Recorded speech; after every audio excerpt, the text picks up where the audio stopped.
IPS विकास वैभव sir जो उपस्थित हैं, देखिए इतनी बड़ी शख्सियत, उन्हें दुआ देने के लिए, आशीर्वाद देने के लिए मैं उनसे निवेदन करूंगा कि इस मुबारक मौके पे आप आएँ सर, चंद शब्दों से हमें अनुग्रहित करें। अपने हिस्से के ख्वाब की, ख्वाबों का तो अंत नहीं होता। हम जब ख्वाबों की बात करते हैं और बहुत पीछे जाते हैं, मैं ऋग्वेद की बात अक्सर करता हूँ जब कवियों के बीच में रहता हूँ, क्योंकि मानव मस्तिष्क की सबसे प्राचीन कल्पना को यदि कहीं हम संधारित पाते हैं तो उसी प्राचीन ऋग्वेद में पाते हैं। उसमें भी सबसे प्राचीन यदि कोई सूक्त है तो नासदीय सूक्त है, जिसमें सृष्टि की उत्पत्ति कैसे हुई, हमारे आसपास जो भी है कैसे है, इस पर उस प्राचीन ऋषि की दृष्टि हमें मिलती है। और ऋषि जब कहते हैं कि इससे पहले तो कुछ नहीं था, न अंधकार था न उजाला था,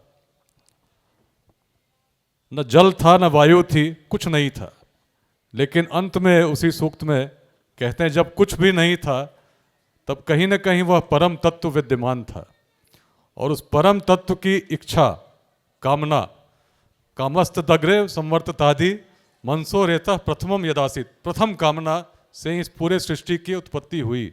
और उस परम तत्व को कौन देख सकता है, कौन महसूस कर सकता है, कौन अनुभव कर सकता है, इसको उस प्राचीन ऋषि ने कहा हृदय प्रतिष्या कवियो मनीषा, कि उस परम तत्व को केवल ऐसा व्यक्ति जिसका हृदय मनीषी प्रकृति का हो, कवि प्रकृति का हो, वही उस परम तत्व को देख सकता है।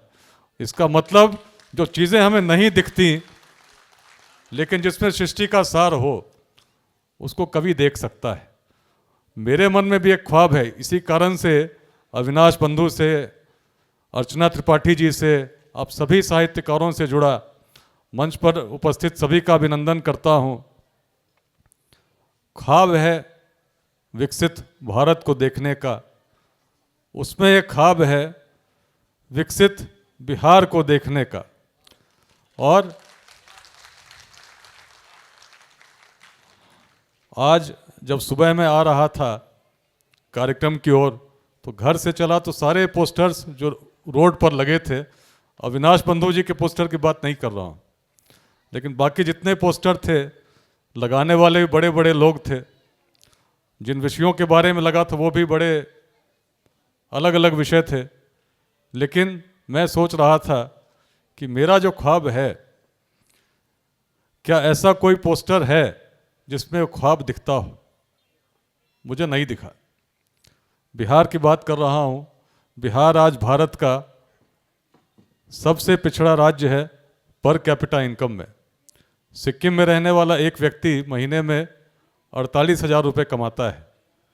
दिल्ली में रहने वाला व्यक्ति औसत एक महीने में 38,000 रुपये कमाता है।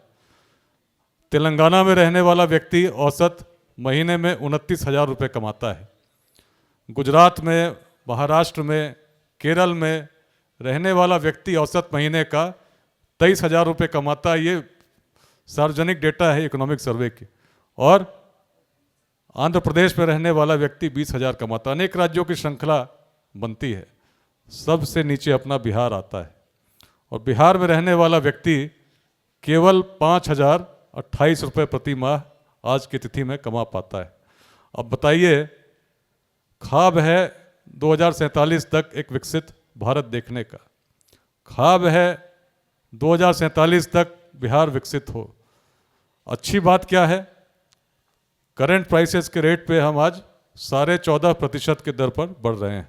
बिहार बहुत तीव्रता के साथ बढ़ रहा है और भारत में सबसे बढ़ने वाले राज्यों में द्वितीय स्थान पर है। लेकिन स्थिति क्या है, कांस्टेंट प्राइस पे हम केवल 9.2% के ग्रोथ रेट पर हैं। बहुत बड़ा है, भारत पे सबसे सेकंड हम ही हैं। लेकिन इस रेट पे भी यदि बढ़ते हैं तो आगे क्या होगा उसकी बात तो बाद में सोचेंगे। यदि 15% के रेट से बढ़ते हैं, इनसे अधिक, तो भी आज हम 2025 में हैं, एक व्यक्ति 5,000 कमाता है और ग्रोथ रेट यदि पर कैपिटा इनकम को भी प्रभावित करेगी उसी अनुपात में, जो कि अपने आप में एक बड़ा प्रश्न मार्क है, तो 2030 में एक व्यक्ति कमा रहा होगा केवल 10,000 रुपये यदि 15% से बढ़े। यदि 15% से ही बढ़ते रहे तो 2035 में एक व्यक्ति बिहार का कमा रहा होगा केवल 20,000 रुपये। लक्ष्य क्या है? 2047 में ऐसा विकसित बिहार जिसमें किसी को बाहर जाने की आवश्यकता रोजगार के लिए नहीं हो। लेकिन 10 साल भी यदि बढ़ते हैं, हम पहुंचते हैं केवल 20,000, जहां भारत के अधिकांश राज्य उससे आज आगे हैं। ऐसे में आप सोचिए कितनी बड़ी छलांग लगाने की जरूरत है, और क्या उसके लिए हम तैयार हैं? अपने आसपास देखिए क्या हो रहा है। जाति संप्रदाय के नाम पर लड़ाने का प्रयास चल रहा है। कौन दिशा देगा लोगों को जो छोटे छोटे खंडों में बंटकर अपनी ऊर्जा को व्यर्थ कर रहे हैं? क्या ऊर्जा हमारी उस दिशा में सोच रही है जहां हमें पहुंचना है? यदि 10 साल इस ग्रोथ रेट के बढ़ने के बाद भी पलायन कहीं दूर दूर तक होता रुकता नहीं दिखता, आज यदि बिहार में 5,000 कमाता है, 38,000 दिल्ली जाकर कमा पाएगा, निश्चित बाहर जाएगा।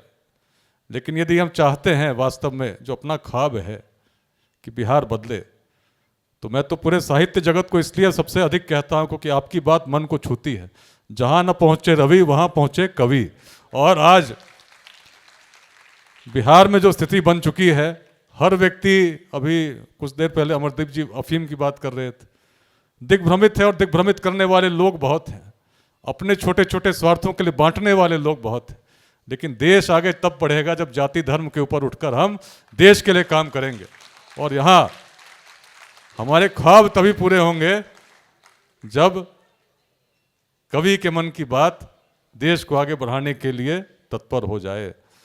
कवि तो चाहता है, लेकिन उसकी बातों को उसकी बातों का प्रभाव तब और होता है जब एक युवा कवि अविनाश बंधु, जिन्होंने मन से रचनाएं की, उनकी हिम्मत को बढ़ाने के लिए, उनके उत्साह को बढ़ाने के लिए प्रोफेसर वसीम बरेलवी साहब स्वयं आ जाते हैं।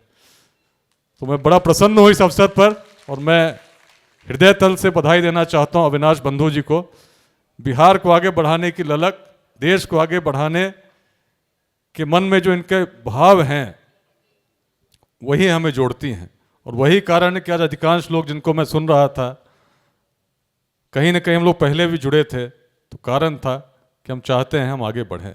लेकिन जैसा मैंने कहा, आज भी आप पटना में घूमेंगे तो अधिकांश जो होर्डिंग्स लगे हैं, आज की बात कोई विशेष नहीं कर रहा है, किसी भी दिन आप घूमेंगे तो आप पाएंगे छोटे छोटे खंडों में हम बांट रहे हैं।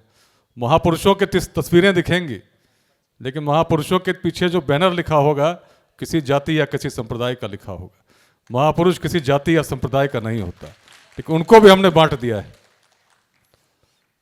तो इस अवसर पर केवल बधाई देना चाहता हूं और ईश्वर से कामना करता हूं कि अपने हिस्से का जो ख्वाब है उसको पूरी करने की दिशा में हम सभी सफल हों। धन्यवाद।